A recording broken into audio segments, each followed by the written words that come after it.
Yes, people, what's going on? It's Eagle Talks Football, and I'm back again with another video. Today, we're going to be talking about the North London Derby and the aftermath of everything that happened in that game. Guys, a lot happened in that game that we need to talk about. We need to talk about the issues with the mentality. We need to talk about the striker situation. We need to talk about the midfield, and we need to talk about Mikel Arteta and a couple of other things also. In addition to that, let me know what you guys think in the comment section about what happened in that North London Derby, and looking forward to the Brentford game. Are we going to rotate the team very much so because there's a lot of injuries, or do you think we're going to go with the strongest team possible? Let me know what you guys think about that. And finally, Ivan Toney is linked to Arsenal. Could he be the solution for our attacking problems? Let me know what you guys think in the comment section as we are about to go live right now. Big up to all the people in the comment section. If you're watching this on the playback, as I know a lot of you guys do, don't forget to hit the like button also if you're watching on the playback. So shout out to all you guys. Let's get this show started. You already know what it is. Eagle Talks Football, and we're on the road to 25K, ladies and gentlemen. Let's get it.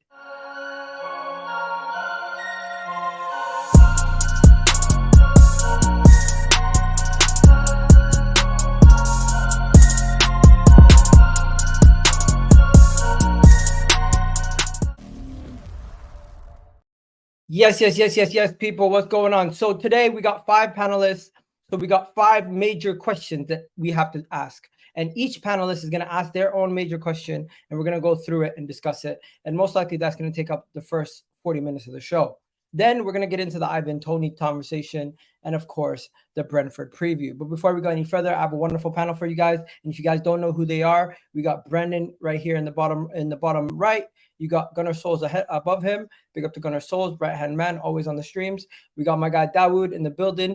TikTok's very own Dawood in the building. And if you guys haven't met Dylan yet, because I know all of you guys have met Dylan, you guys have all met each other, but you haven't met Dylan. Dylan is also a TikToker. Big up to Dylan. He's getting onto YouTube more often now too, and he's doing his thing. Big Arsenal fan there too. So welcome, guys. How's everyone doing? How's everybody feeling? Not too bad, man. Not too bad at all. Not too bad. Dawood does not seem happy. Yeah, just that performance, man. Just got a lot of things to talk about. Bro, I know the feeling. I'm still reeling from Sunday as well. I'm still reeling, bro. I'm still fuming, but I'm more fuming about the performance and the result, because I actually think the result was a fair result. I'm more annoyed at the way they played. Like, you know, when you're annoyed because you feel like you've been robbed or you feel like you're the better team. Nah, like, I'm annoyed that they turned up and played like that. That's what I'm more annoyed about. Yeah. What on earth is going on? There are comments, but they're not coming through to StreamYard for some reason. Let me refresh it. I'm gonna refresh it too. You guys keep the show going. Let me figure this out. What the hell's going on? Oh, here Yeah, we any go. of you at the game? When of you at the game Sunday? No, it wasn't at the game. Nah, but I'll be honest with you. The atmosphere stunk, fam. It stunk. No, it was terrible. Okay, it's I working was now. like, I don't. Yeah, it's all sorted now. We can see. All right, so pick up everyone in the comment section. Shout out to all you guys. Hopefully you guys are doing well. So let's get straight into it. Let me know in the comment section any talking points that you guys think we need to talk about. But I think first thing we need to talk about, big up 5-star abs. Bro, embarrassing performance, guys. Embarrassing performance. I know we could have won the game still, but let's not sugarcoat anything. To draw in that fashion, give them more possession, and yes, we could have won the game in the first half, but overall in the run of the game, we let Tottenham do too much at our ground. We were not acting like the home team. So I think it's only right. I'm gonna start before we get into the questions. Just everyone, give me your quick thoughts on the game. Dawood, take it away. Yeah, I think we were. I think both teams were both most informed teams. I knew it was not going to be a one-sided game for us. Spurs are not the same Spurs as they've been for the past 5 years. I got a big up Ange, man. The first 20 minutes, the way we were pressing them, getting the ball off them, where they're trying to play at the back, but usually other teams that actually change the way they play. But Spurs stuck to the same way they were playing the whole game. So I got to big up Ange for that, because he didn't want to change the system, change the way they play. He even said before the game that we're going to stick to our style of football. And yeah, I think we looked a bit tired. We looked like we couldn't press as a unit.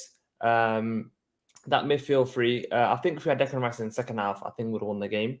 I think losing Declan Rice and playing Jorginho, playing Havertz and playing Odegaard, you're not going to win many games in that midfield three because there's not enough athleticism to get around the pitch. And you could see it in the second half with Basuma, with Sarr, with Maddison. They grew more into the game in the second half because they've got more legs. Son looked on fire. Now that he's not playing under the shadow of Harry Kane, he looks like a better player now. He looks like the leader on the team. So yeah, the performance wasn't great. I think all the injuries hinged our performance, but 2-2 is a fair result, and people acting like we lost the game. We didn't lose the game. We're only one of 4 teams to not have lost a game yet. So yeah, we've dropped 2 points, but we'll go again. Facts. And a lot of people are acting very shameless. Rivals are acting like we lost this game 5-0 and they're pushing it in our faces 24/7. But Dylan, would you say? Rightfully so, though. Bro, I don't think they didn't win the game. Why are they acting like they won the game 7-0? Bro, Because you know what it is? When you play the North London derby and you're the home team, the expectation is to win. Spurs haven't won away at Arsenal since 2012 or 2013. One of those two when Kabul's got. Listen, like it's a disgrace that we didn't beat them. But at the same time, when I was at the game, obviously I'm fuming. I'm at the game. Like it was horrible. It was rubbish. Like the players didn't turn up second half. But when I actually look at it on the balance, walking out the stadium, of course it's a disgrace. Always got to beat Tottenham at home. I don't care who's on the pitch. I don't care if Nwaneri's on the pitch. But Rice out, Partey out, Martinelli out.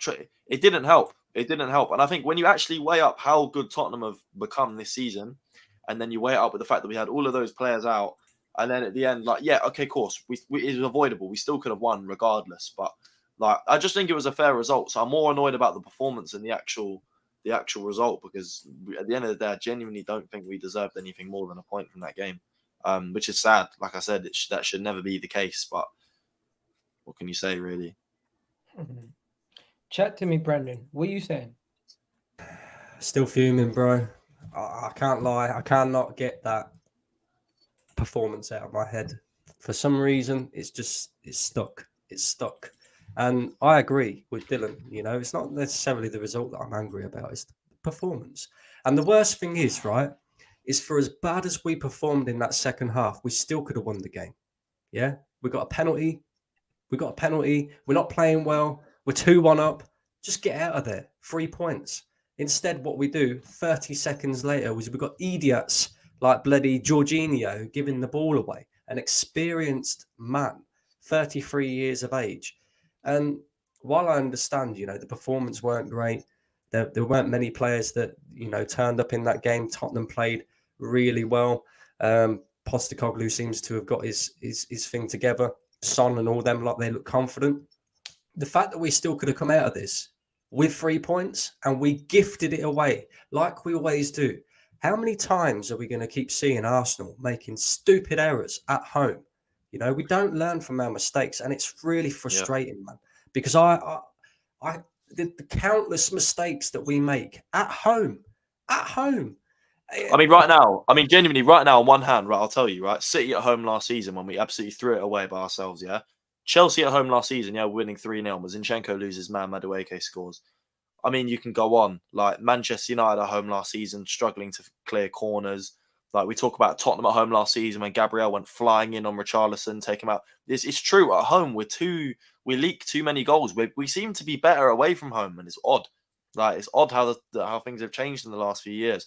But I don't know what it is. I don't know if it's. I think maybe we play with a bit too much confidence at home. Like you see players overplaying on the ball at times. Especially, so an example, obviously I mentioned Gabriel against City last year. Obviously there was Gabriel against Fulham trying to take too many touches, gets it nicked by Mitrovic, goes in. Obviously yesterday, Jorginho, too many touches. I think it might even be a confidence thing. I think with the Emirates behind you, the amount of confidence going through you, I don't know. Confidence seems to go for everyone except for... Guys, the reason why we're sloppy at the Emirates is very simple. The tactics at the Emirates is we go gung-ho, where when we're away from home, we're a lot more defensive. I think. I disagree. No. I disagree. Sorry. One thing I do want to say, right? You cannot. You cannot use that excuse, bro. You guys disagree with that? No. Listen. I'll tell you why. I don't even. In particular, from Jorginho, that's inexcusable, mate. Oh no! He is 33 years of age. He is an experienced guy. I don't know why he's at centre back personally, Bro, but if you're not nobody's comfortable making in that excuses for position, him, play Brendan. the ball back to the goalkeeper and recycle the ball. It's simple, basic stuff, man. Do you know what I mean? I hear you. I'm not talking about Jorginho. I'm talking about our record at the Emirates compared to away from home. 2 clean sheets this season away from home, away at Everton and Crystal Palace. If I'm not mistaken, You know what the if main I'm not reasons why mistaken, that is? Dawood was at the Newcastle game last season. You've been to a game at the Emirates. Did you see us defending more than we've ever defended in that Newcastle game? What, at home? At home or away? Away. Let's be honest. When Well, we defend, Well, when we we won defend 2-0. away from home. When we won 2-0 at St. James's Park last season. That But was a that's always performance. going to be the case, though. But the That's how we reality are is, away from even home. if you look away from the tactics, right? I'll be honest with you. The one thing I've seen all season, and I know, sorry to take kind of hijack Dylan's point a little bit, but the atmosphere at the Emirates, even on TV, is shocking. It is horrible.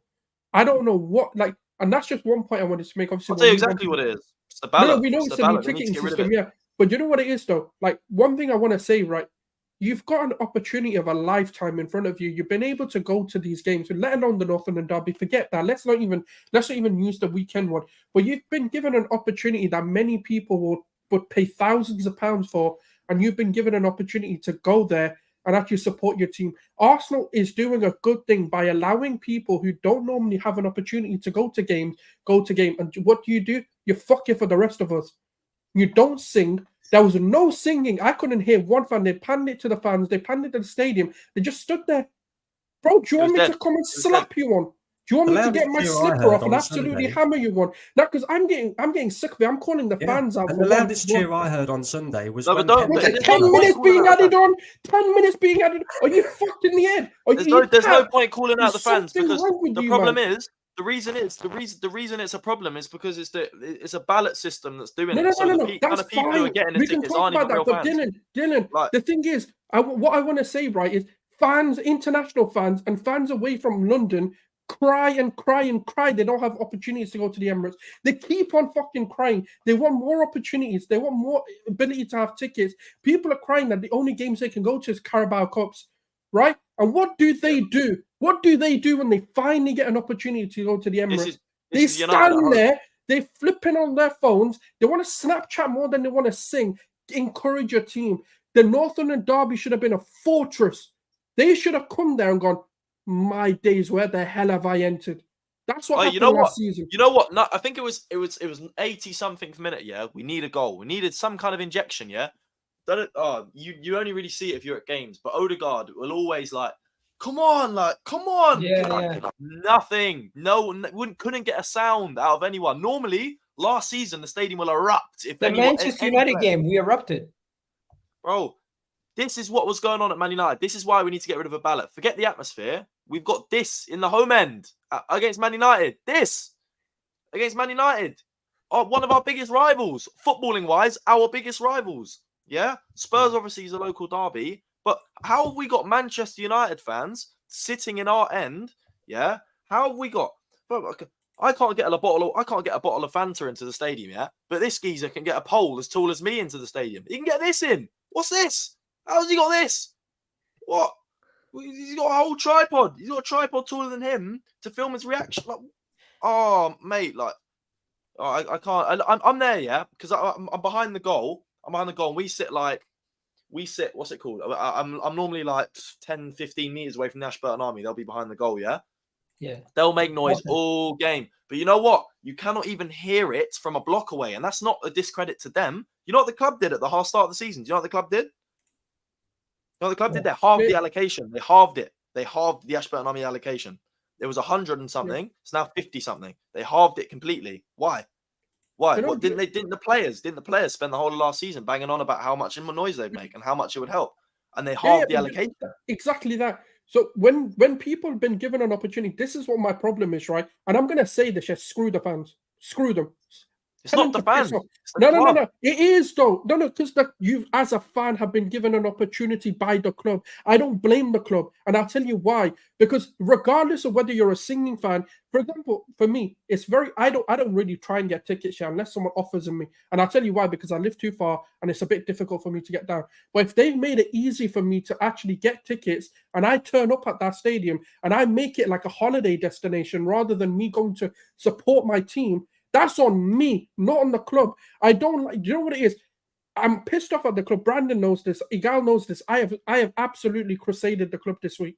But the reality is, on this matter, I have to disagree because you're giving fans an opportunity to go to games that normally wouldn't get an opportunity. And what are they doing? That's the I problem. have to That's the question- problem. That's exactly it. So what I'm saying to them is, screw those fans. If they want to sit there crying on Twitter, screw them.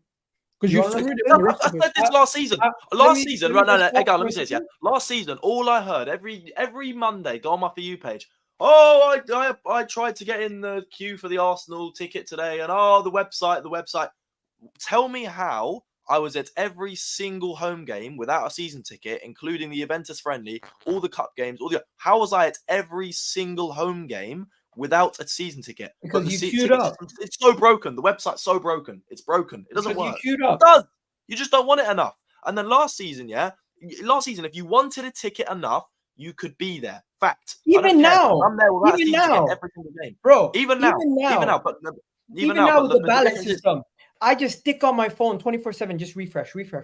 Have you guys not done that? Yeah, no, but ballot system's different. Ballot system's different. Oh, you know what else they're introducing? I'll get onto that in a second. The ballot system's different because last season, like I said, you could get it on the drop. You might be get lucky, get it in the ticket pool. You get it on the exchange. Now you can get it on the exchange, but it's not really likely. And then the ballot makes it impossible. I'm not gonna actually. Every single ticket I've bought this season hasn't been mine. It's been off of someone else. I got one on ballot, which is Fulham. One after attending every single game last season. I've got one for Fulham.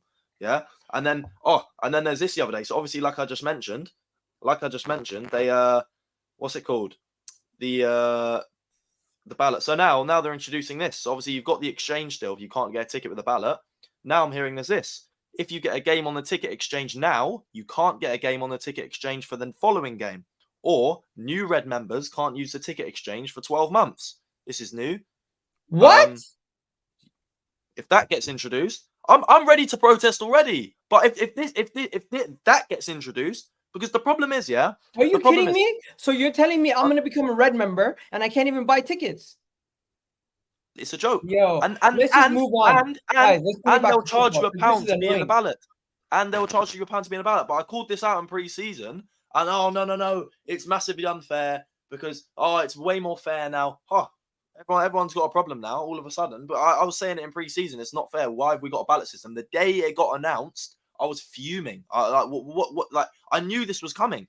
And now the problem is that it's not going to change because it's a new woman. In case you lot didn't know, a woman called Julia Slot took over summer. She took over I don't know what I don't know the name of the role, but she's the one who's halved the Ashburton Army allocation. She's the one who's introduced the ballot. And yeah, she's in charge of all of that match day.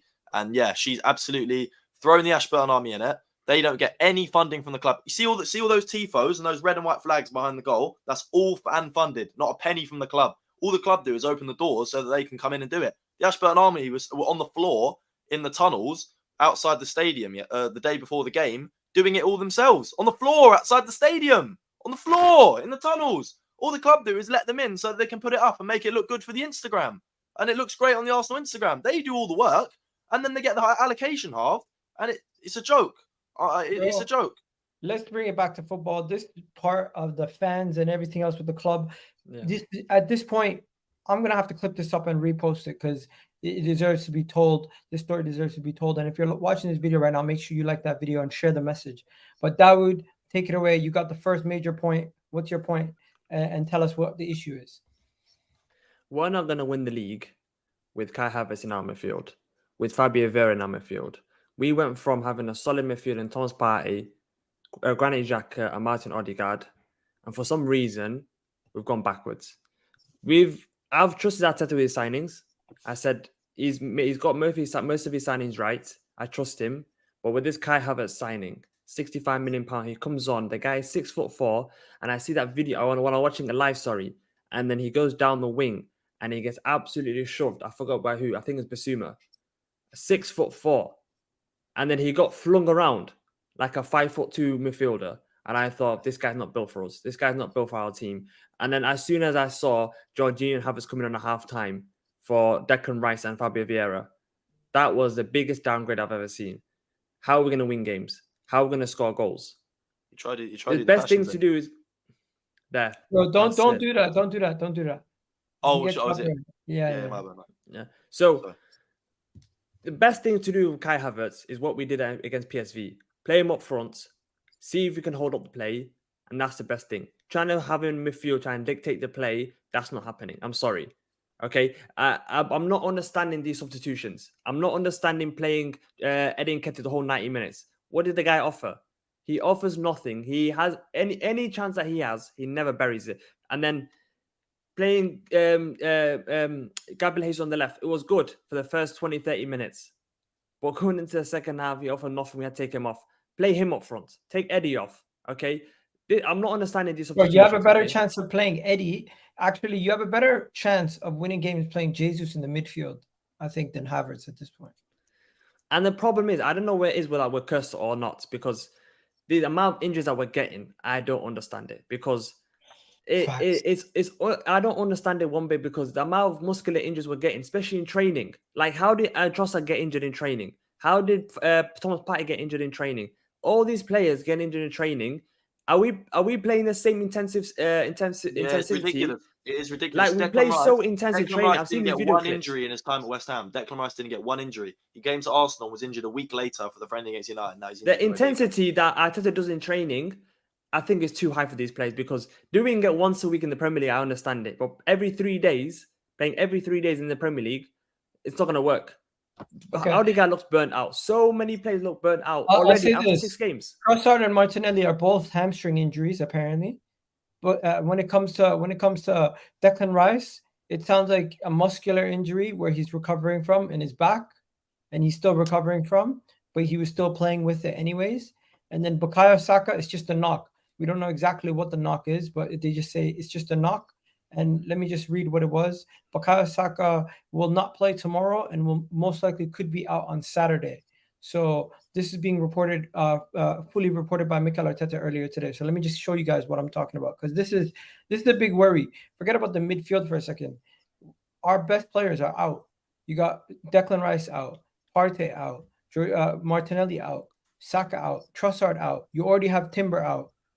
We're gonna have at least like potentially 7 players out going into the next game. Cry me a bloody river. Cry me a fucking river. And well, we do need them to be at the top of our game. I mean, yeah, you're right.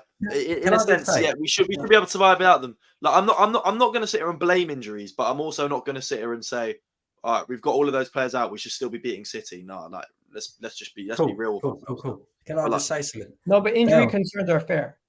Dude, welcome to the land of the living, my friend, because I have been saying this for some time, and a gal will back me up on this. I have been talking about injuries consistently happening at Arsenal. Thomas Partey is another player, never injured at Atletico Madrid. All of a sudden he comes to Arsenal, he's injured all the time. Yeah. I was talking about squad depth and saying that we needed more signings in the summer than what we actually got. Now we're starting to see it, right? And the reason why I won't use injuries as an excuse is because, number one, the manager's spent £650 million in 4 years. The players that he brought off the bench for Spurs are 2 players that he signed in Kai Havertz and Jorginho, right? That's Chelsea's. The whole squad is pretty much his. Yeah, that's Chelsea's ex-midfield. We know that's not good enough, right? But we're having to rely on that now because of injuries. Yeah, we're having to rely on that because of injuries. That didn't get Chelsea anywhere. It's not going to get Arsenal anywhere. And I've been saying this, and I keep saying this over and over and over again. And finally, people are waking up to it. But this right here, right? Manchester City, the team that we're trying to compete with, they lost Mahrez, Gundogan, Laporte, and Cancelo in the summer. And then, on top of that, they've lost Kovacic, Stones, Bernardo Silva, and Kevin De Bruyne to injury. And there's still 6 wins from 6, best defense in the league, second most goals scored. So that ain't no excuse no more. We're If you've supposed to got be if you've competing got the with best that. striker We in ain't the winning world, no league. it's a different story. We're not We're winning gonna no talk league, about the guys. striker in a bit. Save that for later. Yeah. Dawood, going back to your point about the midfield, everyone agree with Dawood that we kind of miss Granit Xhaka and Kai Havertz at this moment in time. It's a hindrance. Okay, Right. Egal. We miss Granit Xhaka right now because we haven't got Declan Rice or Thomas Partey. That I do not miss a single thing about that guy. For me, that guy embodied everything wrong with Arsenal Football Club over the last 10 years. He's not. Arteta is even if Thomas Partey is fit. Even if Thomas Partey is fit, bro. Had 6 other awful seasons. Bro, Yeah, I even if, understand. I'm so glad even if we only even miss if him right now because Rice and Partey. even if That's the Rice and only Partey reason. were here, I think Granit Xhaka was an important piece to the puzzle that we are missing right now. Not his goals, we not his replaced him assists. with Rice. We're only missing him because there's no Rice. And Granit Xhaka, the great warrior he was, the fight for the badge, the first sniff of competition in 7 years he was here. There's any sort of capable competition. He went running off back to Germany. Oh, the warrior. Oh, we don't speak, we do. We don't speak, we do. See you on Thursday. See you on Thursday. We don't speak, we do. He's When he got not battered lying. at Tottenham and then started blaming it on kids who weren't ready. Okay, so do you agree with the second part of my statement that Kai Havertz right now is not working? Well, Havertz stinks, but we've got Smith Rowe and Arteta doesn't want to play him. We've got Yeah, Smith but Rowe. Arteta probably doesn't think you can play as an 8 in the Correct. midfield 3. Smith Rowe. Oh I my promise God, you, oh my anything God. Havertz Brother, from no, defending to heading the ball. I actually want to talk about this, right? Because I'm getting sick and tired of these narratives, right? The whole of Sunday, the reason why a majority of it I blame on Arteta is because you gave Reece Nelson a 100k contract. You then decided to give number 10 Is Nelson on 100k? or something like that. He got a new contract regardless. Yeah. A new contract, yeah. Then you decided to go ESR. By the way, the man who saved your fucking job, because if it wasn't for ESR, you would be out of a job. Yeah, let's be real about it for a moment. And where did he start? Where did he start playing? In the 10, right? And then you shifted him to the left. So there you go. He played in your midfield, and then you played him on the wing. So regardless, two positions that you needed.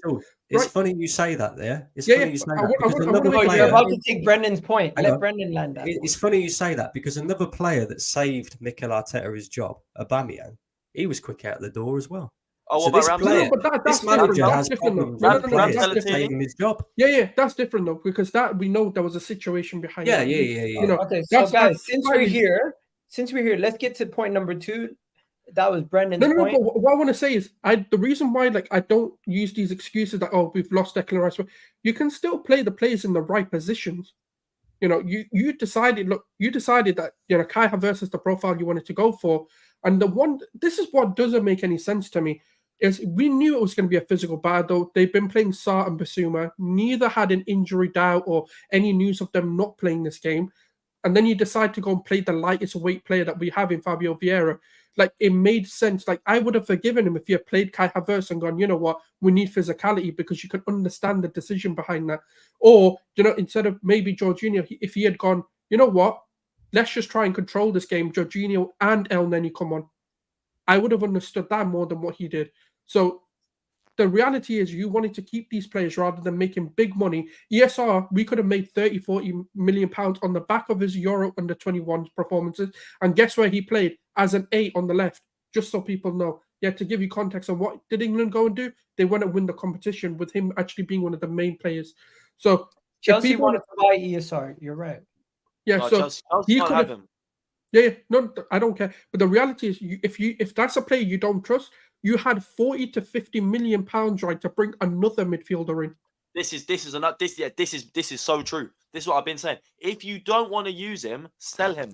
I don't want him sold, but if you don't want him, sell him. It doesn't make sense. Like, we've got rid of Kieran Tierney out on loan. He's out on loan. Oh, we'll have another year of him just going and playing well for someone else. How about we get some money for him if you don't want him? How about, because I can tell you now, to buy Kieran Tierney for more than what we valued him. Newcastle wanted him for 13 million. That's the honest truth. Newcastle said, we're going to buy Kieran Tierney, but we're going to give you 13 million, take it or leave it. We said, no, we don't want that. Every other club in world football we went to, they basically said to us, we're not going to be willing to pay the money you guys want for this guy. So the only thing we could end up doing was sending him out on loan because let's be honest, certain people want to see before they buy. And that's just how it is right now. And that's fair, but like Dylan, the question isn't even why didn't we get any money for Toney? Why did we let him go in the first place when we got an injury to Timber? He's not You know, gonna play. you're not got I never wanted not got any Tierney gone money in the to bring first place. anybody He's else never in. gonna play, annoyed. guys. If we are going to get rid of Guys, him, he didn't Right. suit the system. He wasn't gonna play. Let's get into Mikel Arteta because Dawood. I feel like we didn't even touch on the midfield. Everyone agrees with Dawood on the midfield, and Yeah. everyone kind of agrees at this point with Kai Havertz. My thing with Kai Havertz is, can he end up learning the role, and will this cost us in the long run? Will this continue to cost us points? Egal. I just don't think he's technically good. Like some players, they need confidence to agree. get better. For me, he could have all the confidence in the world. He's just not technically good. He's just the way we play football with Rice and Odegaard. You see the way they play football. It's like when you watch them, you think, wow, their first touch, the way they do 1-2s, the way they release the ball, the way they pass, their long passes. Like, do you ever see Havertz getting the ball and doing a long pass? Do you ever see No. Havertz getting the ball and driving with it? Do you ever No. see Havertz making great through balls where you think, wow, where did he get that from? Like, you know, what do I see when I watch Havertz? I don't see anything. I just see a 6'4" guy that just gets the ball and it passes to the easiest pass ever. Like, he'll get the ball and he wants to And release even it when he's straight doing away. that, he's not ironing it out. Sometimes he's knocking it in the air slightly where they've got to bring it down. Oh, honestly, I can't. Like, I've watch it never seen a anymore. player By get the the way- body gun and release it straight away. He just wants to get rid of it. By the way, anyone who goes to the game pre-game, they do rondos and stuff, right? Kai Yeah. Havertz. I don't want to make fun of my own players, but the honest truth is everyone else is doing one touch out. He's always taking that second touch, even in the rondos. So I am quite concerned over just his technical quality. But if Mikel Arteta can figure something out, he needs to do it quick. And Can I in the just say, short before term, everyone else can have their say, because I've got 2 sentences to say, I'm just going to give him a season because I feel like we wrote off Fabio Vieira with similar. I know we saw more from Fabio Vieira, but but bro, why did we buy him from Chelsea in the first place? That's why I was always annoyed. yeah, but all I'm going to Get say is this, I'm right? giving him a season. That's all my contribution. The I am 65 too. million, for the I am 65 too. million we Oh, spent you on lot, Havertz. quickly. Can you still see me? Yeah. you we still can see me? you, The we can see you. 65 million that we spent on Havertz, we could have got James Maddison and had change. We could have gone and got Mateus Nunes before he went to Man City and still had change. We could have gone and got Imagine Dominic Martin Szoboszlai. Odegaard, Declan Rice, and James Maddison midfield. Oh my god! Exactly. Wait, who have Declan Rice? The manager's Declan Rice, gonna James die Maddison, on and this Rice. one. We could have got Maddison, bro, and had change. Yeah, we could have got Szoboszlai and had change. We could have got Mateus Nunes before he went to City and had change. Guys, Instead, call me we're calling our crazy. hope from this fucking idiot. But hear me out. I think he's gonna have to find another solution in that 8 role, and there's only one person who I think he's gonna play in that role. It has to be either Smith Rowe. Get him in there. Try to get him acclimatized to play that role because he has the technical quality to do it. But Exactly. his injuries and his stuff before is a problem. Here is a crazy shout. You guys are gonna laugh. Trossard. No, Newcastle took a striker, a Brazilian striker, made him an play 8. Jesus. Yeah, Play Jesus in the 8. Yeah. He has the technical quality. He has the ability. He can do everything. Egal, we him need in Jesus the up 8. front. Let me We need hang him up on. front. Let me give you a solution, right? Because I think you're all thinking the wrong way. Here's my solution to that 8. Can we buy one? Zinchenko in the 8. He's more of a midfielder than he is a defender anyway. I agree. Can you play another defender? Why know what I mean? don't we? Option. We never played Zinchenko once in the midfield the whole time we bought him. But Why? Egal, you know how stubborn Mikel Arteta is. Like, he'll never go back and play There's 2 Zinchenko. Dylans. He'll never play Zinchenko So midfield. There was 2 Dylans. Yeah, I know. Look, there's 2 of them. Can you kick one? Kick one. Why is there 2 of you? I don't The whole mind thing's 2 bugged. villains. It bugs my whole. Okay, I'm gonna close the app. Hold on. I might No, you're good. disconnect. You're good. You're good. You're good. Listen, Okay, we good. listen. Are we back? Are we back? Yeah, Yeah. you're back. Guys, Okay. this is the segment where we got to talk about Arteta because what is it about Arteta that is pissing people off? Because for me, it's that he's overthinking things. First, Gabriel Magalhaes. Why did he not start from the first couple games? Because we wouldn't have dropped points against Fulham if he started. This game versus Tottenham. Why is it that he's doing similar mistakes? And now I get it that he has an injury issue with Trossard and he has to make a change last minute. Play Reece Nelson. Play Jesus, Reece Nelson, Saka. Why is it that he had to start with Eddie Nketiah and Jesus? Now, I get it if the tactics worked for the first 10 minutes.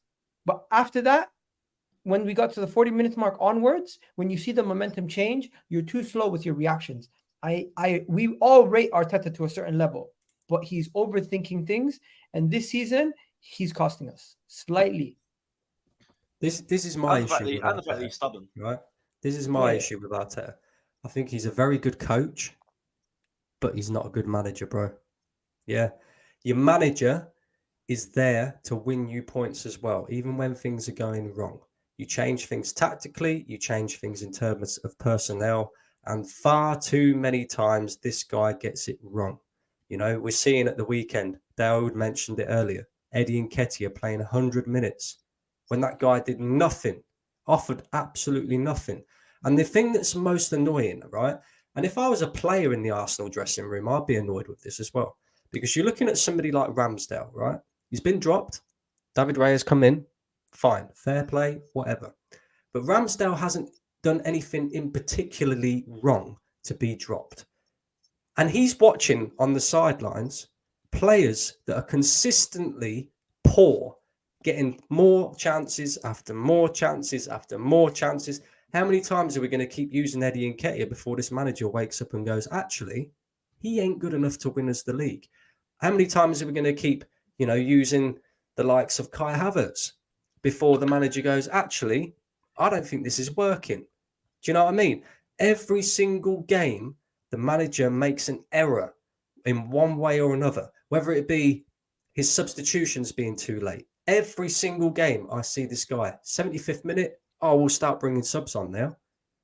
He's not proactive in his thinking. He's very reactionary. And that, for me, makes him a very poor manager and a big part of the reason why Arsenal cannot win the league and simply won't win the league. But in terms of his coaching, there's no doubting that every single player that he has brought in, he's improved. He's improved. So in terms of coaching ability, he's top. Managerial ability, not for me. The problem I was just going to say with now this season compared to last season is that no one can say our best starting lineup this season.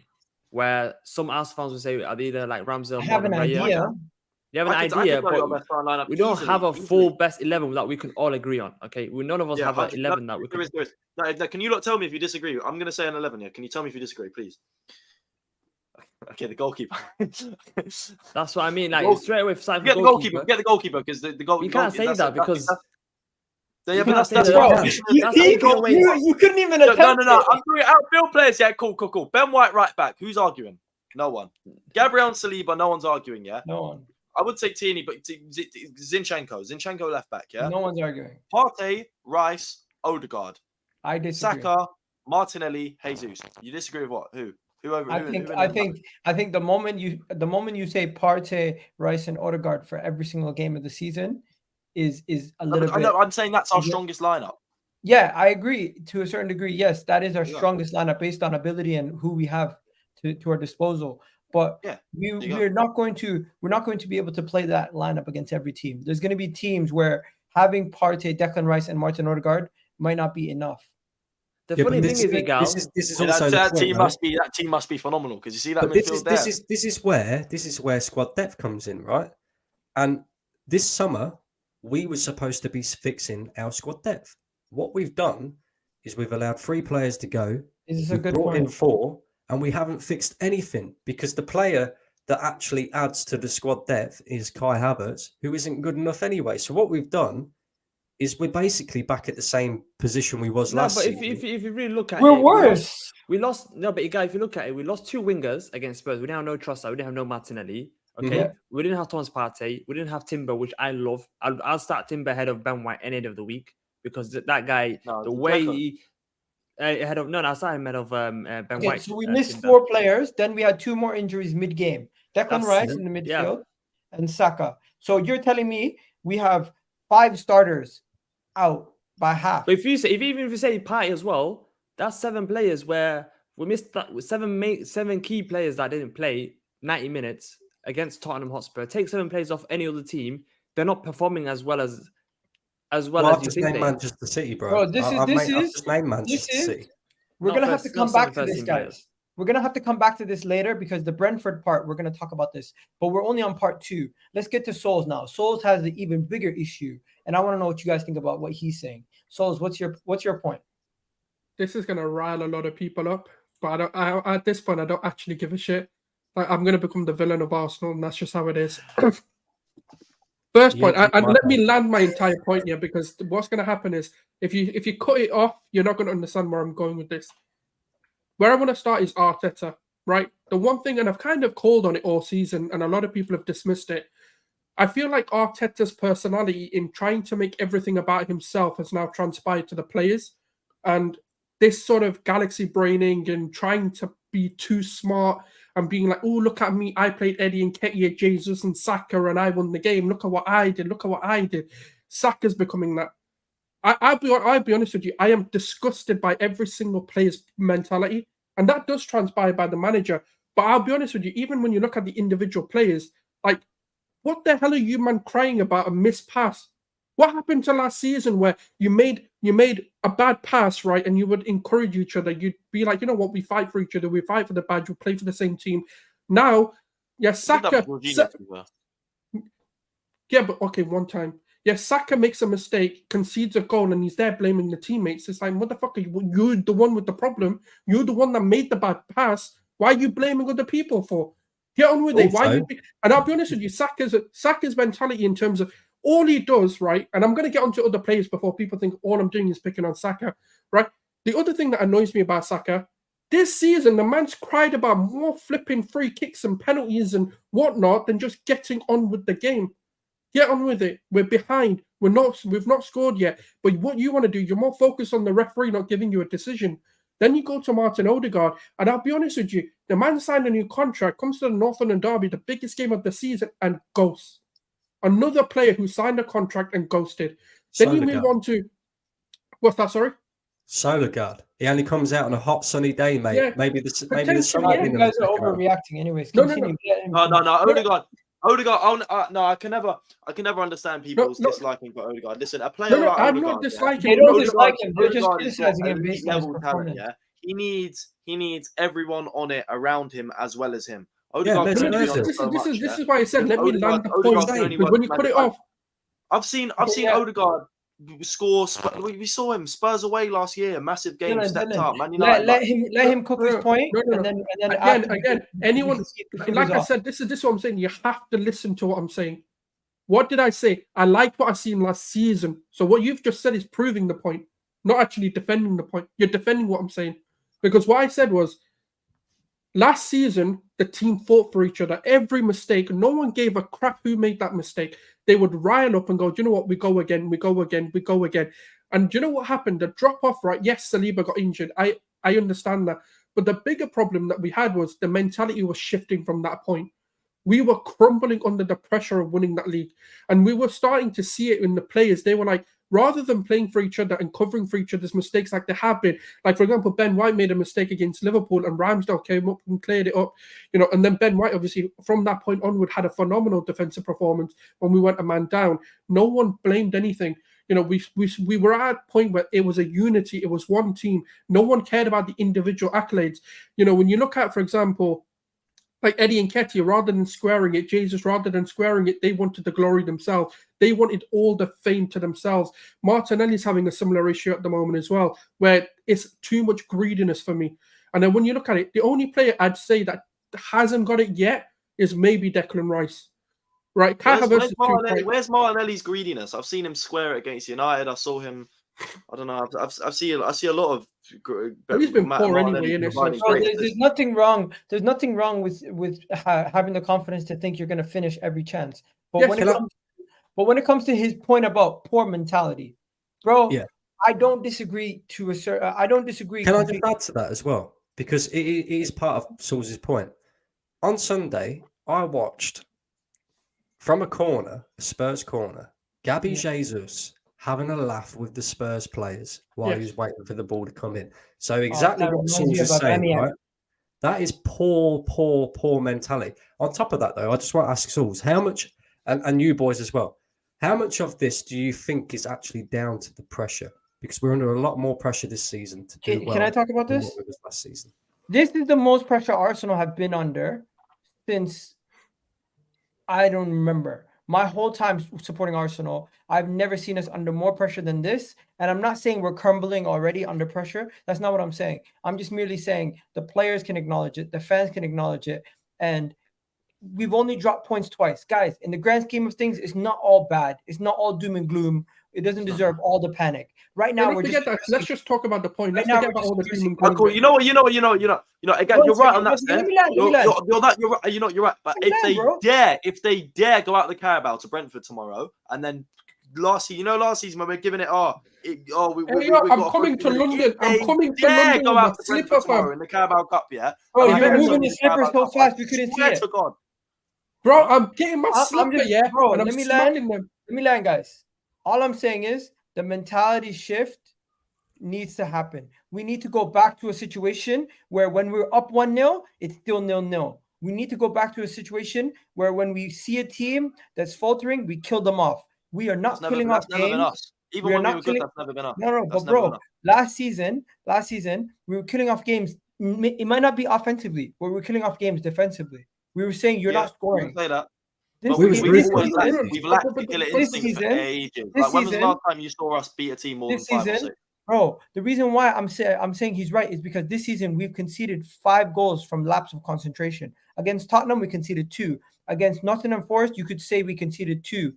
No, against Fulham, you could say we conceded 2 due to lapse of concentration. And the next goal was the Manchester United goal. Kai Havertz passing the ball, lapse of concentration right there. So that's 5 Every single one. goals. Every single We've one. conceded 6 goals this season. Only 1 was a good goal.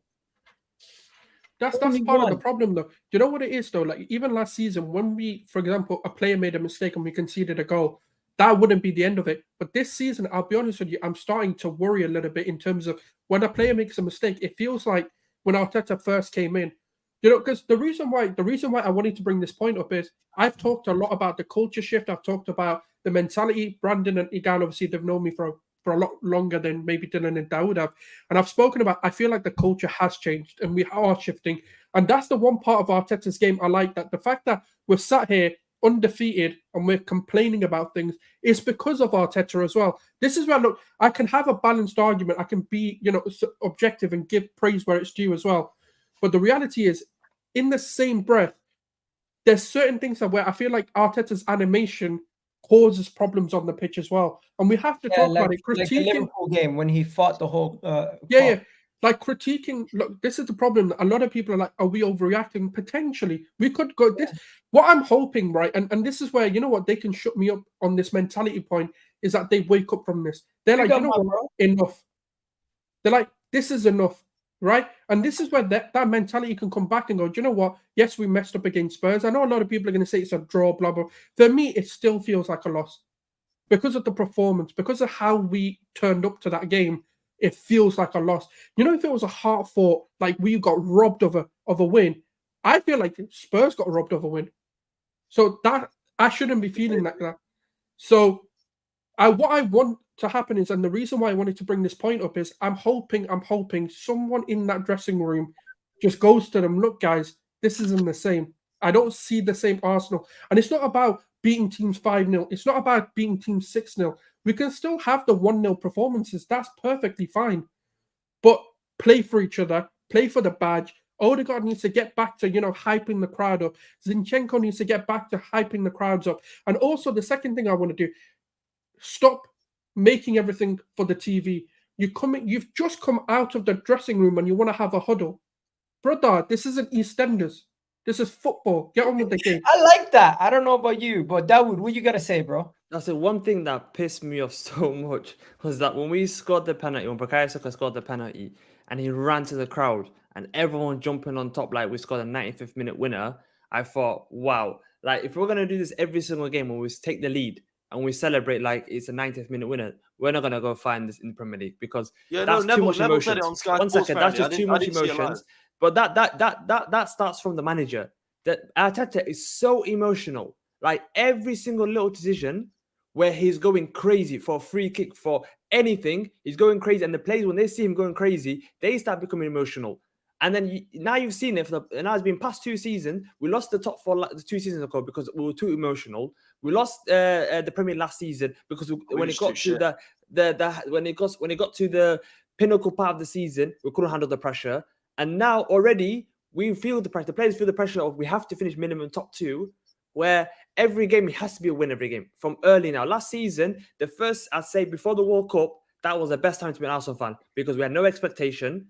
There was no expectation to win the league, and the players were playing their best football because there was no pressure on them. So the way they were playing, I remember so many games against Bournemouth away where I thought, wow, these players are playing with so much, less every game. And then this season, from the beginning of the first game, there's pressure to win the league. With Gary Neville coming out saying, I expect Arsenal to win the league. With all this pressure coming from the media, where now these players, every time they take the lead, it's like, wow, we've won the game. Now you haven't won the game. Yeah, the Leicester game was perfect, right? Because we won that 4-2 and we were scoring at will.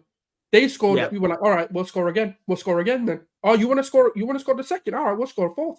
We're not gonna. But this season, I'm like, no, bro, are you going to score? Is someone gonna score? Please, just shoot.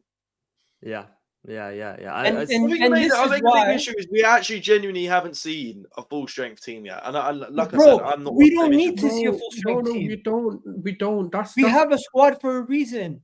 No, but I think that last season, the reason we were so good is that 11 players, that starting 11. I can name it for you now, but it'd be long.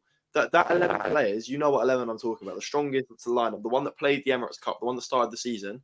That team didn't drop a single point.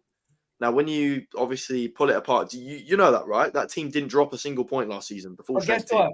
When we needed the win against Man City at home, there are certain key players were not available. That's why we needed to go strengthen this summer.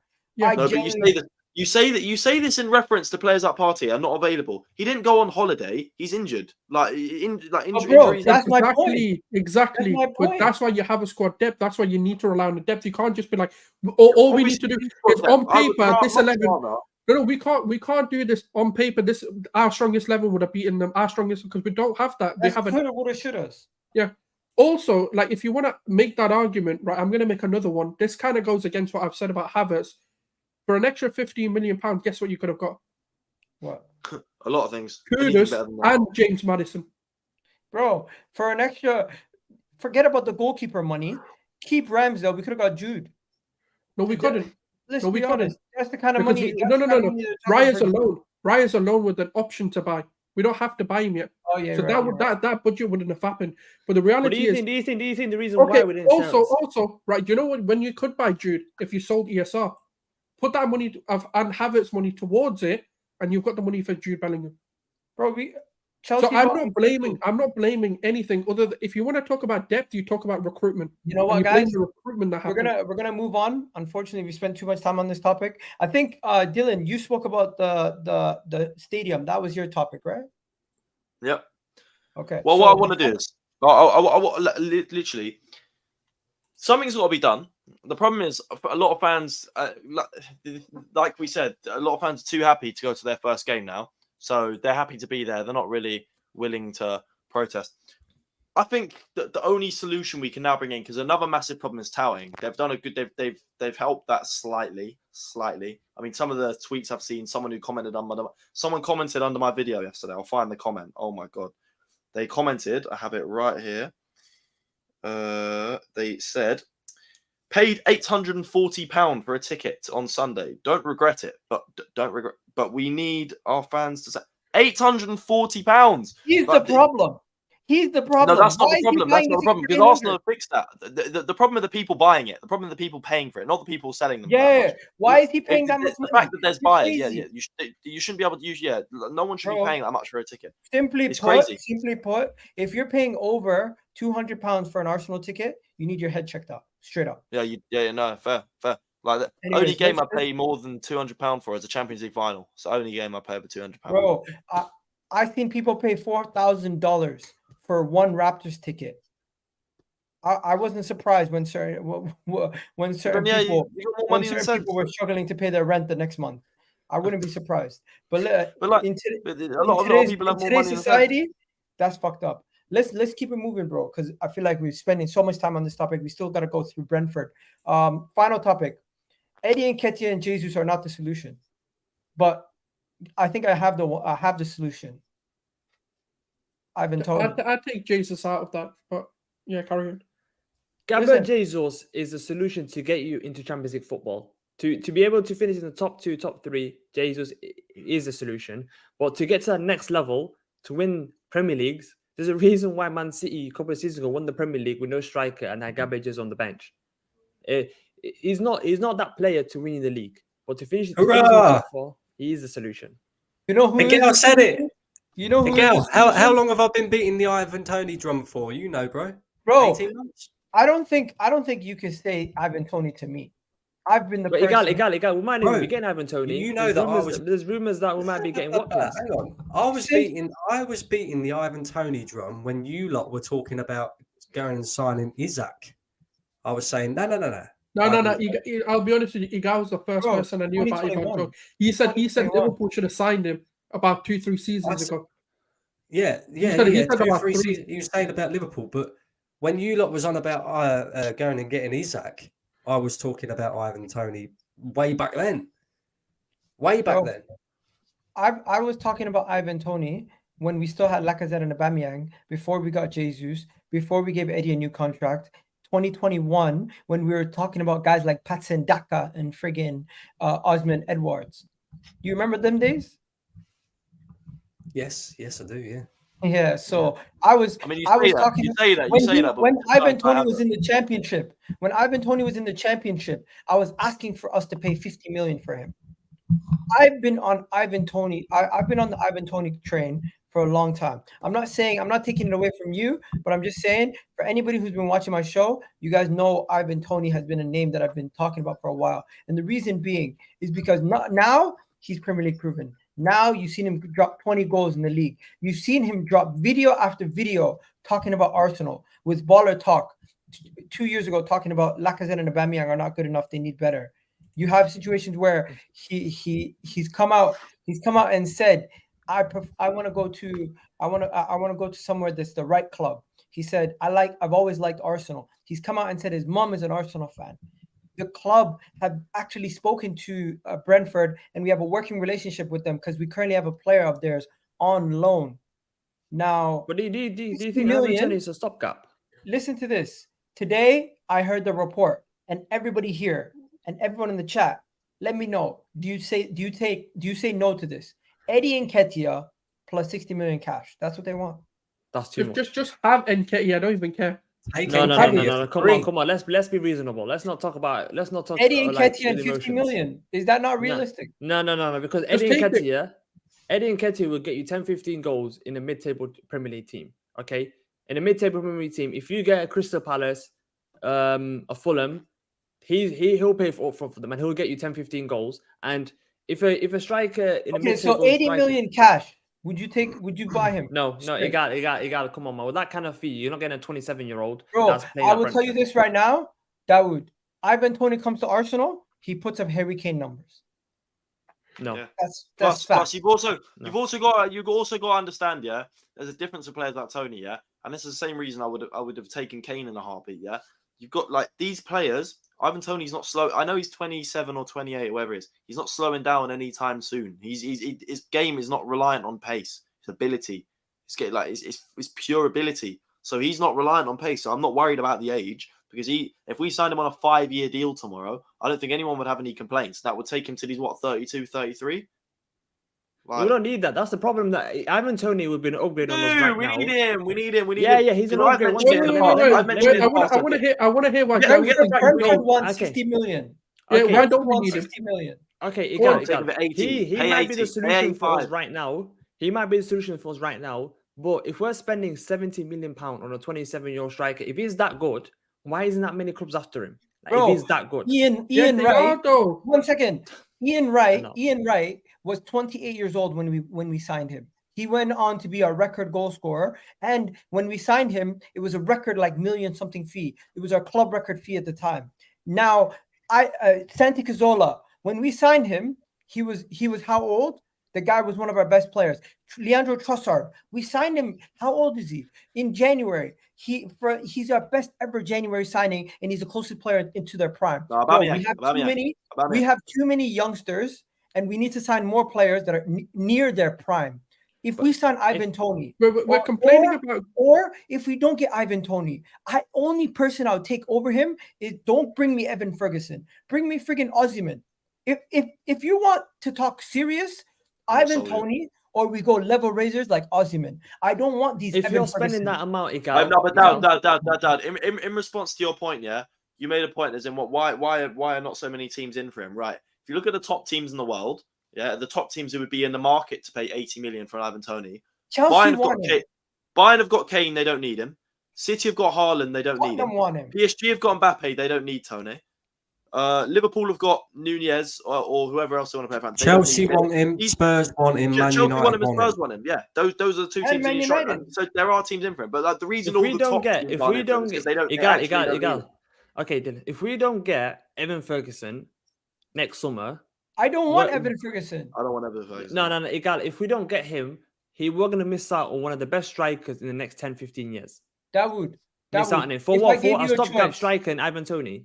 Okay, I'm going to give you a choice right now. Evan Ferguson in January, no guarantee what we can accomplish this season, or Evan Ferguson in the summer, or Ivan Toney in January. I'm taking Ivan Toney in January every day of the week. And then in 2 years, time, you're going to say problem in the summer. Okay, then, but in 2 years' time, okay, 1 second. In 2 years' time, yeah, if we buy a better striker, we'll have someone like Ivan Toney, who's I know kind of character. My perception of his character is he doesn't want to be a bench player. So if we get a better striker in a season or two time, where he'll be like, he'll be causing so much commotion in our team where we have to get rid of him again. I don't want to stop that striker. No. Dawood, so you're criticizing us signing Raya then, yeah? So you're hell bent against that. Raya's an upgrade on absolutely disagree. You disagree with Raya signing. No, because I don't see a better goalkeeper. I don't see a better goalkeeper or signing. That's the difference. Who's a better goalkeeper that we can sign now that's better than Raya? Yeah, but we've got Ramsdale. Why are we creating? No, but I'm saying Raya is an upgrade on Ramsdale. Raya doesn't want to be on the bench. Ramsdale doesn't want to be on the bench. No, but Raya is why an do upgrade. Eddie Nketiah, right, wants to be on the bench? What the fuck's he doing for the club? I'm just going to keep it simple. I'm going to say this, right? If you're comfortable being on the bench, get the fuck out. Why are you comfortable not playing games? We can't sign a better goalkeeper than Raya right now, but we can sign better strikers than Ivan Toney. We can. Who? Name one. Evan Ferguson is a better striker, or even. Oh, no way. Okay, hang on. Just to add to Dowd's point, right? Even if we went for Evan Ferguson, he's being quoted at £120 million plus. Facts. Yeah, not proven. And he's not proven either. And that's the point as well. Ivan Toney, you'll get him for about £70 million, right? Which I can't believe you're turning your nose up at, Dale, considering we just paid 65 million for Havertz, and you was one that backed that, by the way, at the beginning of that signing. Yeah. So the fact that you're turning up your nose to Ivan Toney when you backed Kai Havertz for 65 million, that baffles me, bro. Well, the thing is, the reason why I'd spend 120 million on Evan Ferguson, is that the kid's 18 years of age. He's played 6 Premier League games. He's got 4 Premier League goals.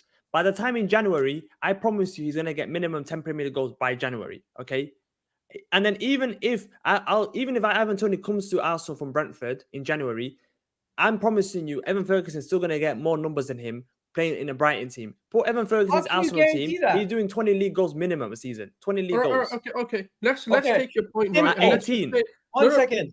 Simple. Everybody here. Ivan Toney for 60 million to Arsenal, or Evan Ferguson in the summer for 100 million. What are we saying? We do both.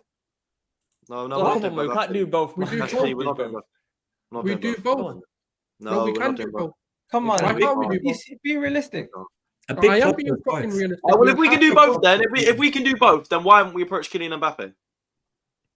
We can do both. If we can financially afford, okay. We can financially afford. Are we paying? We can financially afford to drop 70 on Toney and then 120 on Ferguson. All right, let me respond. Are we going to be paying Mbappe £300 million to sign on, or £500 million to sign on? Are we going to then have to pay him about £1 million a week?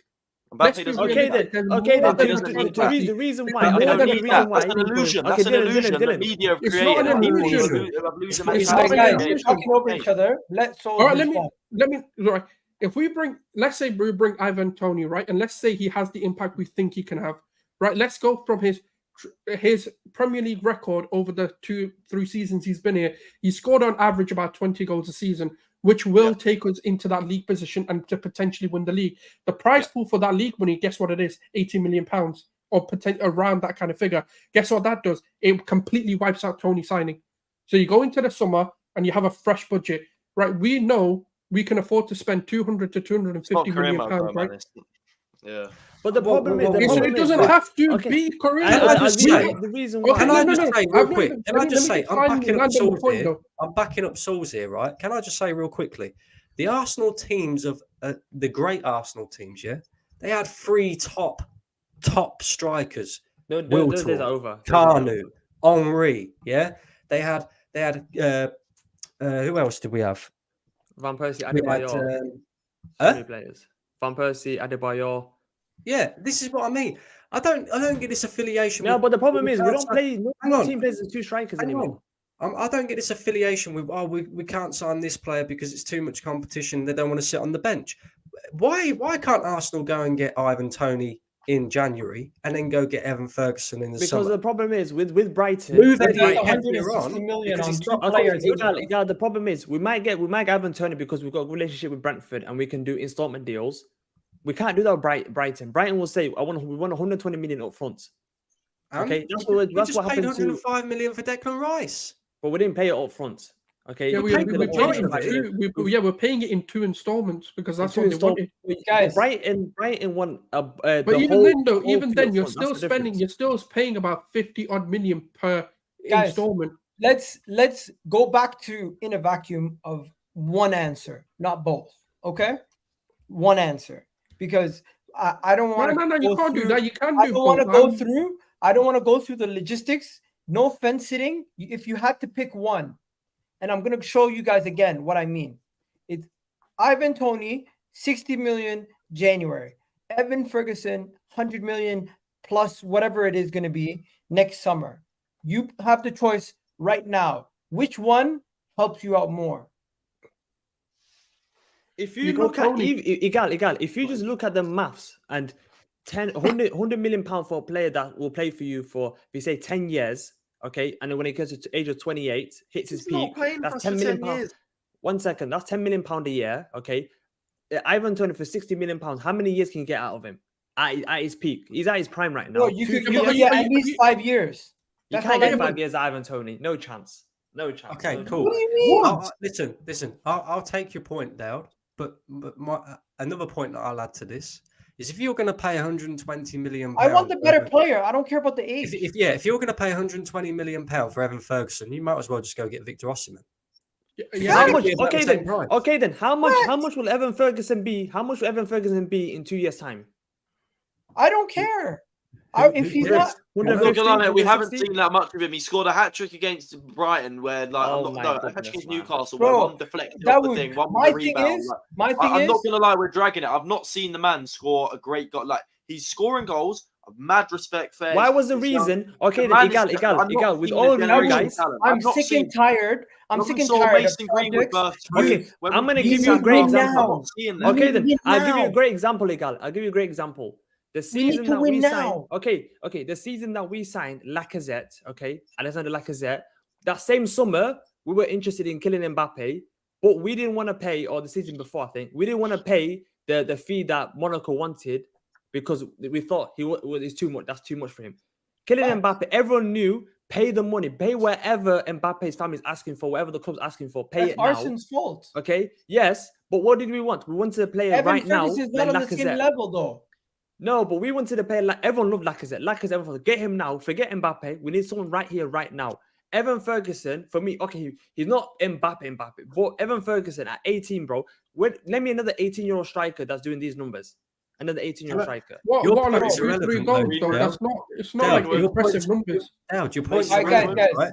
Listen. Just real quick again. I just want to make this point. Your point there is irrelevant because yes, Arsenal didn't get Mbappe. Yes, Mbappe is, become one of the best players in world football. But what we did do was we went out and got Aubameyang, who has scored us a lot of goals over the years. That was So a stopgap as it's well. not That like was we made a stopgap bad signing. No, but Ivan Toney's not a stopgap signing. Ivan he's Toney not. is somebody who could come in and play for us for the next 5 years minimum.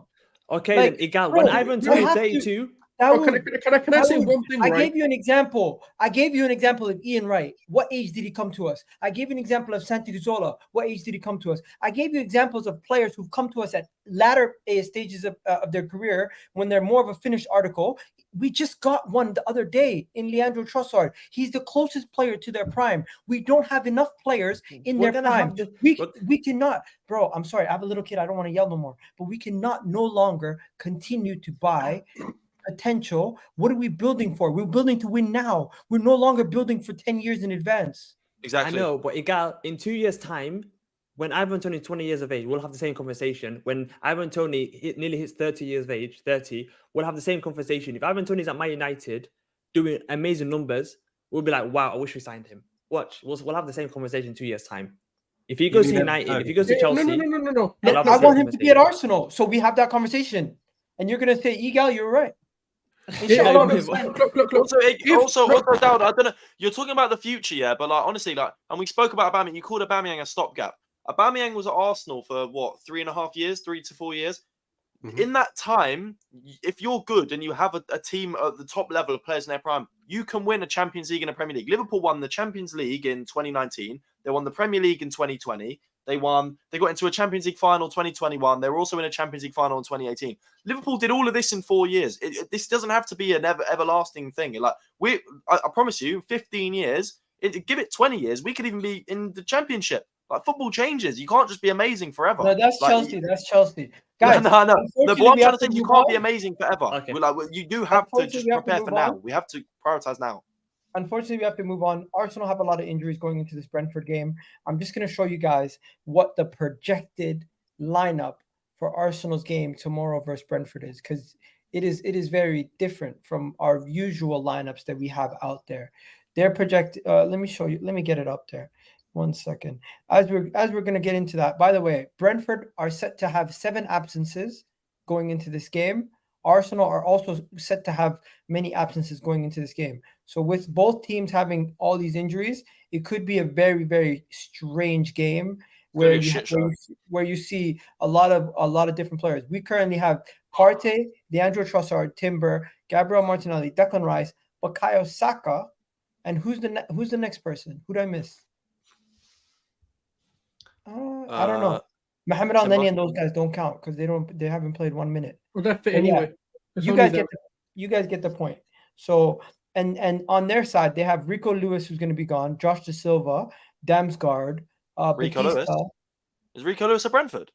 No, Rico Henry. Oh, Henry. Sorry, yeah, I thought he'd loaned out. No. Yeah, Rico Henry, Damsgaard, and Batista. And I don't know who the other 3 players are, but they're they have 3 questionable players if they're going to be available or not. This game, I just want to know, League Cup, surely we can't do bigger fish to fry this season. We have to be a little bit more competitive in all competitions. We should never be doing bigger fish to fry. Anyone who says that, right, can go do one. I swear to you, I'm cussing them. And you know what, genuinely, someone explain you're right. What does bigger fish to fry mean, though? 1 second. I'm going to tell you guys this lineup. Or should I just show it to you? Because you're going to get angry. You're actually going to get angry. Guys, I'll actually be happy, you know. I like this lineup. Guess who's playing right back? Tell me. Ben White. Cedric, man. Why is he playing left back? No, but why is Cedric playing right back? Because Tommy's playing left back. No, that's fine. Why is Cedric playing right back? Because that team, they rested on Sunday. They had a good. Did they play on the weekend? Ben White's playing. Do you think they getting punished for that performance? You're playing. No. We can't get him on injuries. We can't get him on injuries. No. If that team went away to Leicester, I would not be shocked if we lost. I'd be disappointed. Bro, the midfield is Al-Neni, Jorginho, and Kai Havertz in 2023. What the fuck? I thought we No, addressed no, the no. squad depth, I guys. think he's gonna play. Yeah. I think he's gonna. I thought we Nah, addressed the you know squad what it depth. is? It's a League Cup. League Cup. We don't need this trophy. Well, okay? he can't play this team, bro. This No, team no, no, no, is no, no, no. Dawood, no, Dawood, yeah. No, say that louder. Say what you just said. No, I just said it's a League Cup. It doesn't matter if we lose or not. No. I don't care if we go Say out what to you League said. Cup. I know what you said. It does. It You does said we matter. don't We need need to it. win a We don't trophy. need it. What do you mean? I want every trophy. Oh, come on, man. It's a Mickey Mouse trophy. Who I don't want cares? all this League Who Cup. cares? It's a It's a trophy. trophy. It's a The trophy. manager hasn't won a fucking trophy since he signed all these fucking players, man. Seriously, Dale, are you really saying that? I don't Guys, care if we lose or not. we I'm have serious. to build our own lineup. You don't 'cause care. this- You don't that care. I'm lineup- out, guys. He's I'm out. I he's can't provoking believe a reaction. The this guy's chatting so mentality. much shit. I'm not. I swear down, I'm Chatting not, bro. so I much don't shit. care Bro, about the no. League You're Cup. not getting a reaction. You're chatting shit. You're chatting. I so don't care much about the shit. League Cup, bro. Okay, Oh, so okay, you're not watching it then, yeah. guys. Let's do our own lineup because clearly these guys don't rate whoever did that projected lineup don't rate Arteta. They think he's gonna throw away the cup. So I'm putting Ramsdale. Yo, in. Igal, he did that last season. I'm gonna tell you now, yeah. If he puts a lineup out that looks like he's gonna throw this cup, he can go. He did Okay, the so same who thing you last playing at season. right back? He did the same thing last season. You're playing Ben White. No, play Tommy Asu.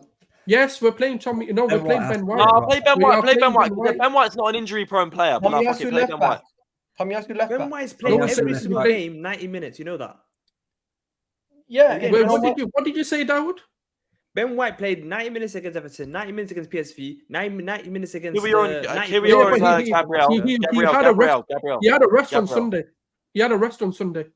Ben White. Yes. What do you mean he had a rest on Sunday? Did he turn up? He played bad. Because he was shit. Did any of them turn up? Come on, So no, no, Ben White's yes, not. you play Ben Boys, White. let's think of the way Arteta's thinking, not the way we're thinking, or the best lineup. Okay, he's not playing Ben White. There's no chance. It's gonna be Cedric and Tommy Is he Yasu. going to play our Odegaard? fullbacks. Is he going to play Odegaard? He's not playing Odegaard. Yes. He's not playing Odegaard. Did Odegaard had a nice rest on Sunday as well? He's playing Fabio Vieira, and he's playing No, Jorginho, Vieira, and Odegaard. Havertz. Odegaard plays. Jorginho, Vieira, and Havertz, Igal. Bro, Odegaard yeah, plays. okay, let's hear what Dawood's team is. Because Smith Rowe on the left, Reece Nelson on the right, Shake it and then out, Jesus Eddie, up front. no. I mean, Eddie up front. Wallahi, That's- bro, that's a do you solid think this team. team is a team that can win a cup game. That's a solid team. Do you really believe that? And Smith Rowe on Reece the left. Nelson, Eddie Nketiah, and Smith Rowe is a solid team, yeah? No, in the League Cup. Come on, man. The League Cup against. What do you mean in the Seriously, League Cup? We're playing against the opponent. We're not playing against the trophy. The trophy is what we lift if we win it. We're not playing against the League Cup. We're playing against Brentford. Is that a good enough team to beat Brentford? If it was you guys, you'd be playing your best 11. But Arteta's not going to play his best 11. No, I So let's wouldn't. be I realistic. wouldn't play the best 11. I I wouldn't play the best 11. Okay, By power. Okay, Come on, let's so be one realistic. second. To be fair, Dawood, this is your team. What changes would you guys make to better this team? No, Igal, that's not my team. I'd still play Cedric right back. That's my team. Oh, you still play Cedric. I'll play Cedric right back. Okay, I so don't. you're basically- Igal, all I'm No, saying. I'm if not we even get- gonna lie. if we- Cedric ain't even that bad. Cedric's not even that bad. Like we take the piss. He's not even actually. He's not even an awful footballer. Okay, Like, when has Cedric ever met? so- No. Listen, I don't want him anywhere near a team that's winning a title. But let's actually keep it real. Like when has Cedric actually been awful? Like Okay, obviously, so I want to I don't know. want him. I don't want him on He's bench. been But when awful. is Cedric Guys, actually a bad footballer when we compare him to the I likes want of? to know. I No, want he's to not actually know, that bro. Honestly, no one cares about Cedric, bro. He's part of the squad, but really and truly, all he does is photobomb the team. He doesn't really contribute much. That's harsh. That might be harsh, but it's the reality. Well, when was the last time we seen Cedric actually help win us a game?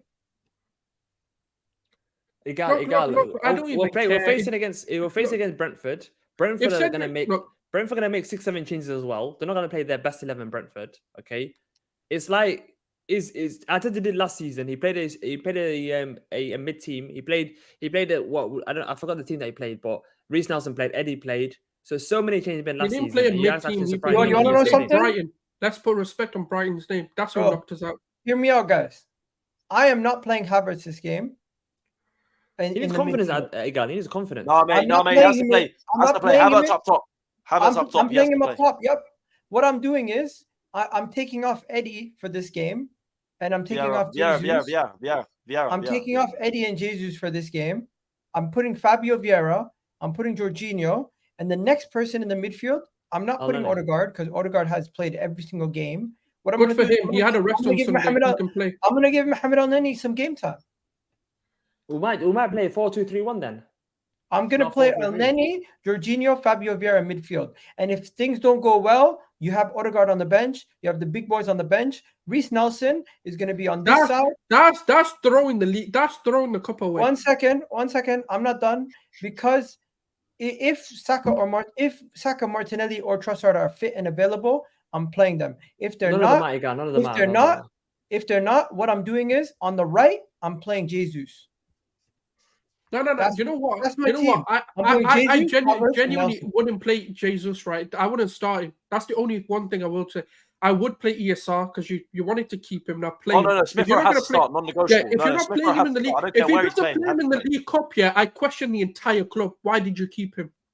Yeah, no, You could've Smith Rowe started has to play Smith Rowe on the non-negotiable. left. You have to find a way for him. You have to One find a place. second. for He has Smith to. Rowe. He has to be. Smith- Smith Rowe has to. Okay, be. Put him so in the guys- midfield. No. Take out Vieira. No.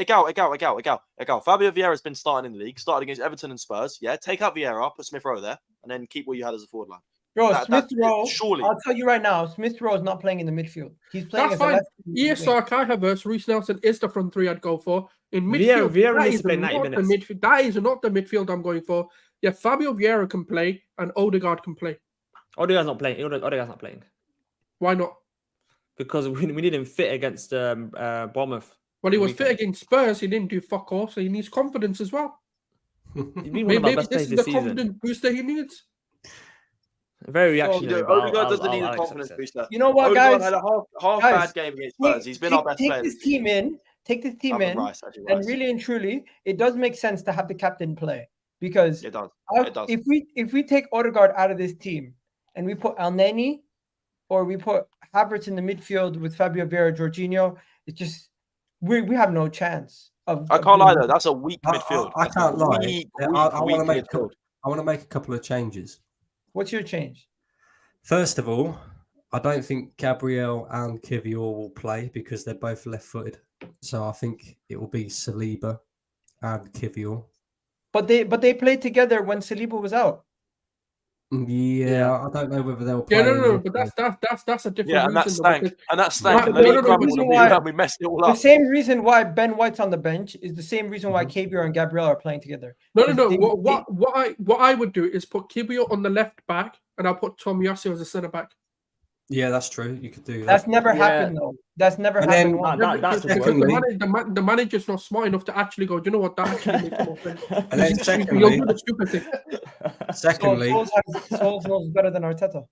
Right now, yes, because the man's being a dummy. I don't know what's happened to him. I don't know where his brain's gone, but it's gone somewhere. But you know what? Secondly- That's what I mean. That back four is pretty decent. I'd play If El you want Neni instead of Tomiyasu for Jorginho. Japan, he's a solid Yeah, centre no, back. 100% El Neni instead of Jorginho. 100%. I'd play El Neni instead of Jorginho because that guy, yeah, Jorginho's 100% playing. You know that. that No, guy, Bro, no, El- come El on, man. Neni- Jorginho has to Yeah. play. bro. that guy El Neni- who has El to Neni- claim he's Italian because he's not good enough to be Brazilian, he can do it bench. Jorginho, after come what he on, did man. on He's been Sunday. good for us. Jorginho's been good He's for us, man. crap, mate. I want him He's out not of this crap, club man. sooner rather than later. Sooner rather than Jorginho, later. Jorginho made That- one that mistake, would- man. Come That on. would when he gave away the ball. Were you doing a live stream? I want to see a reaction. No. I wasn't in live stream, but obviously at the time I was emotional. But come on, realistic. Like, looking at it, Jorginho's a good player, man. The He's guy. an agent. If you listen to Declan Rice, and he says when you watch Jorginho in training, how clever he is on the ball and how quick he Yeah, releases guys. He the looked ball. really clever on Come on, Sunday. man. Guys, imagine we rock up tomorrow to Brentford away, and we play Kai Havertz, El Neni, Jorginho midfield like they're predicting us. Oh my The god! guy, if tell we you, lose, we if lose, that man. It's a happens, Premier League and Champions then- League for me. That's all I want. No. Happens If when you What mean- do you mean? What about the deserve FA to be Cup? sacked. What about the An FA FA Cup? Cup, sorry. An FA Cup as well. That's all I No. want. If we lose, Yeah, I have quickly change I that. have no. If we lose and we get knocked out in the first round again, I have serious questions. Oh, What? No, I he have needs to be sacked, bro. serious questions. Listen, How many years did it take Jurgen Klopp to win the League Cup? How many years did it take him to win the League Cup? You Come got on, the man. two People finals. give a toss It It doesn't about matter, Jurgen bro. Jurgen It Klopp. took him 5 years to win the League Cup. Okay, Do we let's give not a act toss like. about Let's not Jurgen Klopp, pretend. Dale? Jurgen cares Klopp, about Jurgen Klopp? I know, but I'm talking about Jurgen Klopp. Never respected the League Cup and the FA Cup for so long. Okay, they used to go out so early, so many times. but Okay? bro, why do we The make only fun of Klopp the only every time year? they won it was that when they were going for the quadruple. That's the first time they won the League Cup and FA Cup. Okay. Why Let's do not you act like- focus on everyone's bad seasons? Why not let's No, look at but Pep I'm talking Guardiola about every How season. about we, instead of comparing ourselves to Klopp, how about we compare Arteta to the manager he's trying to be, which is Pep Guardiola, who's Pep been winning Guardiola. year after year after year. Yeah, after year but after year. Pep Guardiola doesn't have Domestic unlimited treble, funds like Pep Guardiola. the Come on, European bro. treble. The man's won the 3P, going for a 4P. Why not compare him to the man we want him Because to we're be? gonna have the Why are same we comparing the him man to the Arteta man wants we to be. don't That's want the him man to be? Arteta wants to be, clearly. We're gonna, Igalo, before I finish, we're gonna have the same problem. Well, when they're in League Cup semi-final, okay, we're playing both legs, and we've got Premier League, and then a player does his ACL or does his hamstring in the League Cup, okay, and we've got big Premier League. Why games do you coming up, have a and then squad? they're gonna talk Do we about have Guys, enough injuries players? again.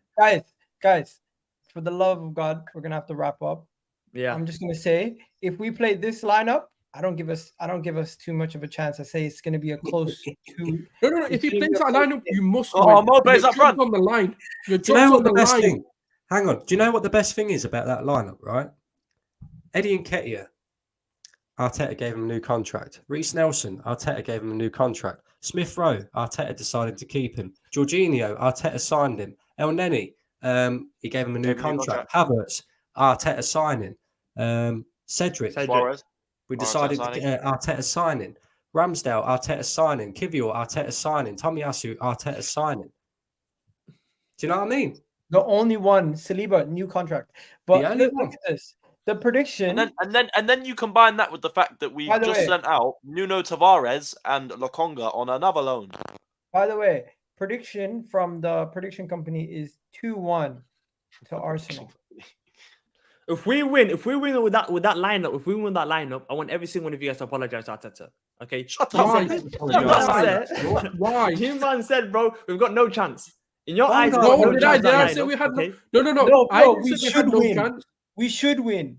I don't No, but care. God, they said with that lineup, we've got no chance. No, we should no. win. This is your We should problem, win. bro.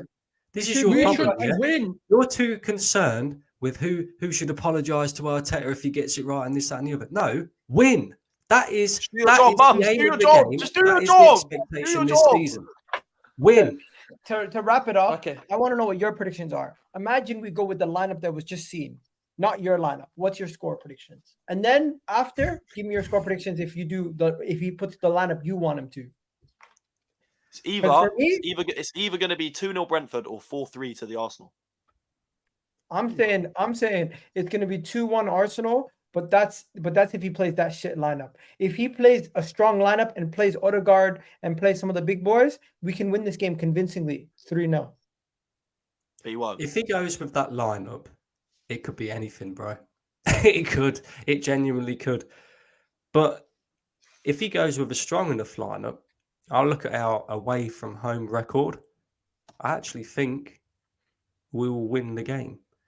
But a lot of it comes down to the man. Like I said, the manager is not there to just pick the team. He's there to win points as well. Surely he has to recognise that we cannot afford to be going out of this competition early. So he has to do something tomorrow. Not we. And if that Sure. means playing He can't Odegaard, afford to go out of play that position. Odegaard. What's You your know, score then? if that means playing Saliba, play Saliba. If that means So you're playing going strong lineup, obviously, no rotation. No. There's got to be rotation to it. But I wouldn't rotate too much. Like that lineup that we just see, that is over rotation for me. Major it is. over rotation. But he does have to rotate and he does have to use his squad. The Like I said, authentic we'll see how good of a Is, manager he is. my prediction's the 2-1. authentic kid is worth it, by the way, guys. Anyways, I'm saying go my ahead. prediction 2-1, guys. Even with that lineup, okay. I think Brentford are going to rotate as well. And someone said in the comments, Brentford are going to go for the League Cup as well. I'm not sure, man. I think You they're got to gonna rotate remember. as well. No, that's a good point. You got to remember, clubs like Brentford, that's what they have to play for, the League Cup. Mhm. Clubs like Brentford live for the League Cup. We saw Okay, was it last season? but people, Was it last season that Man City got knocked out of the Carabao by West Ham? It was last season, wasn't it? These kind of clubs live for the Carabao Cup. Yeah, so we can't afford to go there. Come on, Jack. Jack, what are you talking about, bro? You can't be saying you want us to lose. What are we doing? No. I don't want us to Jack lose. but Jack must be you know down. what it is? Oliver.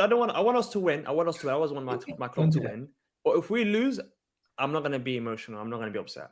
That's the I'm gone, I guys. get I'm it. gone. I get it. I get it. I'm not You're not Well, gonna the get, Souls, you're not gonna say your get prediction. emotionally invested in the cup competitions except for the Champions League. I love And the FA Cup. I love the FA Cup. Hey, Gal, I'm 19 years old. Yeah, I haven't quite seen the heights yet. I've I'm grown not up on us responding. winning FA I Cups. don't- I love the FA Cup. I love the FA Cup. I've grown All up right, on what FA you Cup. saying, Souls? What's your prediction? You're the last one, I think. Dylan, you gave your prediction, right?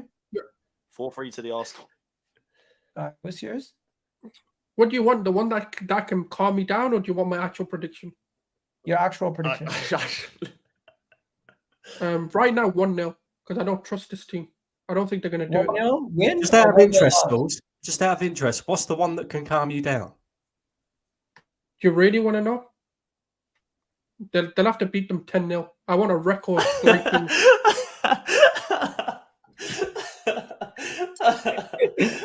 Listen, you want to know something? He's not wrong, bro. Newcastle just beat a team 8-0. Why can't we do that? It's I Brentford. tried It's to not say this Sheffield. earlier. It's not I Sheffield tried to say United, this Gal. earlier. You were talking about ruthlessness. We are never ruthless. When have we ever actually gone and killed off a team like that? We never. Bro, No, I mean, like, I after just every game. witnessed I just witnessed Newcastle score more goals in one game than almost all the goals we have this season. Exactly. Yeah, but Egal. The funny thing is, I'm always in a stream with Gunnar Souls, and he's always upset every time after every game. I don't understand. He's always trying to calm Okay, down. please tell You me. know what it is? Please He's tell me actually what the there's to most be positive happy when about. we're winning. He's the most happy when we're winning. It's just when we're losing, Souls turns more than angry than Brendan. It's crazy.